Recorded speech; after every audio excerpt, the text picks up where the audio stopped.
नमस्कार सर्वांना, नंदिनीज किचन चॅनलवर तुमचं सर्वांचे मनपूर्वक स्वागत। तर आज मी छान नवीन रेसिपी घेऊन आली तुमच्यापर्यंत। तर व्हिडिओ शेवटपर्यंत नक्कीच बघा आणि एक लाईक, शेअर आणि सबस्क्राईब करायला विसरू नका। तर इथे मी मैदा चांगला चाळून घेतला आहे पिठी चाळणीच्या सहाऱ्याने आणि त्याच्यात तेल टाकले। तेल गरमही नाही टाकायचं, कोमट नाही, थंड तेल टाकायचं आणि त्याच्यानंतर मी इथे पाणी घेतले। पाणीही मी गरम नाही केलं आणि कोमटही नाही केलं, थंडच पाण्याने मी पीठ छानपैकी मस्त असं भिजवून घेते। तर थोडं थोडं करून मी असं करून पीठ भिजवून घेणार। तर मी आज मैद्यापासून मस्त अशी नवीन रेसिपी घेऊन आली, तर ती म्हणजेच खारी। दुकानातली खारी कशी असते, आपण ज्यावेळेस आणले ना त्यावेळेस चहासोबत किंवा खायला लागलो तर ती जिभेच्या वरती कगळाला चिटकते। तर घरी अशी सोप्या पद्धतीने तुम्ही नक्कीच करून बघा मैद्यापासून खारी। तर लहान मुलं तर आवडीनेच खातील, तर इतकी छान आणि मस्त खारी करणार आहे। तर नक्कीच माझ्या चॅनलला एक लाईक, शेअर आणि सबस्क्राईब करा। तरी ते मी 10 मिनटं चांगलं छान असं पीठ भिजवून घेतलं आहे। तरी ते माझं पीठ मऊसूत भिजून झाल्याच्या नंतर मी लगेच फुलपाट घेतलं आणि त्याच्यावर कोरडं पीठ टाकून एक लाटी घेतली आणि गोल करून तिला चपटी करून मी आता इथे लाटून घेणार आहे। तर इथे मी आता छानपैकी लाटून घेते।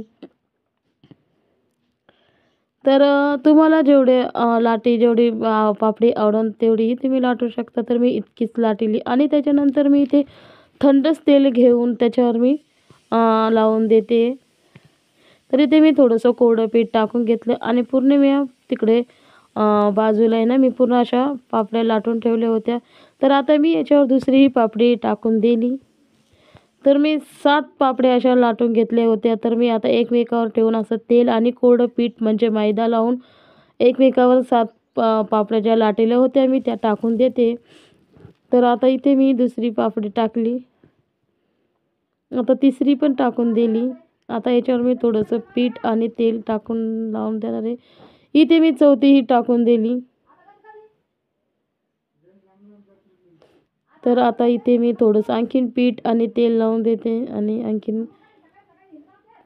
जे पापडे आहेत राहिलेत ते मी असे एकमेकावर टाकून देते। तर हे बघा, आता इथे मी पूर्ण अशा पापड्या टाकून दिल्या आणि थोडंसं पीठ टाकून आता थोडंसं त्याला हलक्या हाताने असे मी लाटून घेणार आहे आणि इथे मी रोल करते। रोल केल्याच्या नंतर तर हे बघा, रोल करता वेळी जास्त दबाव पडायला नाही पाहिजे हाताचा, एकदम हलक्या हाताने अशा गोल रोल करत चालायचा।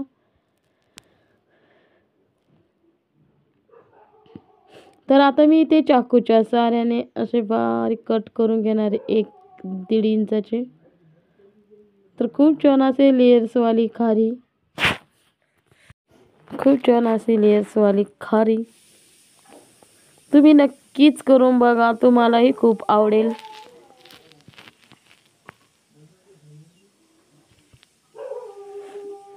तर आता मी इथे सगळं कट करून घेतलं। तर तुम्ही बघू शकता किती छान मस्त असे लेयर्स आलेले। तर लेस अगोदरच नाही पाहिजे, नंतरही तळ्याच्या नंतर लेस दिसायला पाहिजे। तर तुम्हाला आता नक्कीच लेयर्स कशा दिसतात तर ते नक्कीच दिसेल। तरी ते मी कढईमध्ये तेल तापत ठेवलं होतं, तर मस्त असं छान तेल तापलं आहे।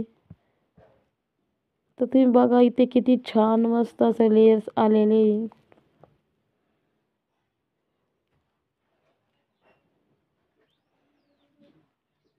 तर मस्त अशा लाल कलर की ब्राऊन कलर होईपर्यंत मस्त अशा तळून घ्यायचे आहेत।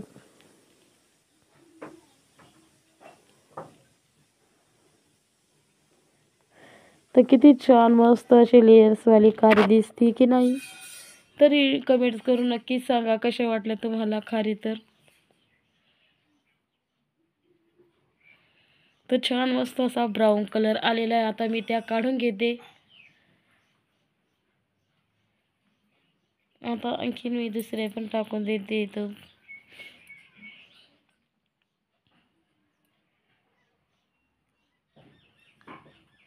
दुकानातल्या बाहेरून आणल्यापेक्षा घरीच मैद्याच्या केलेल्या तर खरंच खूप छान। तर इथे मी आता दुसराही घाणा टाकून आता मी तोही तळून घेते। तर इथे माझ्या तेही तळल्या। तर हे बघा किती छान आणि मस्त लेयर्स आले आहेत आणि एकदम अशा कुरकुरीत खारी झालेली आहे. तर बघा तुम्ही किती छान मस्त असे लेयर्स आलेले आहे. तर चला आता मग तरी ते असे छान लेयर्स आलेले खारीला. तर आता इथे चहासोबत मस्त असा नाश्ता होऊन जातो. तर लहान मुलाला तर खूपच आवडेल. तर झटकीपट असे झाला आहे नाश्ता तयार. तर आता तुम्हाला मी नक्कीच दाखवते. तर हे बघा किती छान लेयर्स आलेली आहे खारीला. तर एकदम मस्त अशा कुरकुरीत झाल्या होत्या आणि थोडासा रात्रीचा मी व्हिडिओ शूट केला त्याच्यामुळे थोडासा लाईटचा प्रॉब्लेम आहे. तर तुम्ही बघू शकता किती छान असे लेयर्स आलेले आहे. तर चला मग माझ्या चॅनलला एक लाईक, शेअर आणि सबस्क्राईब करायला विसरू नका. तोपर्यंत मी नवीन रेसिपी घेऊन येते.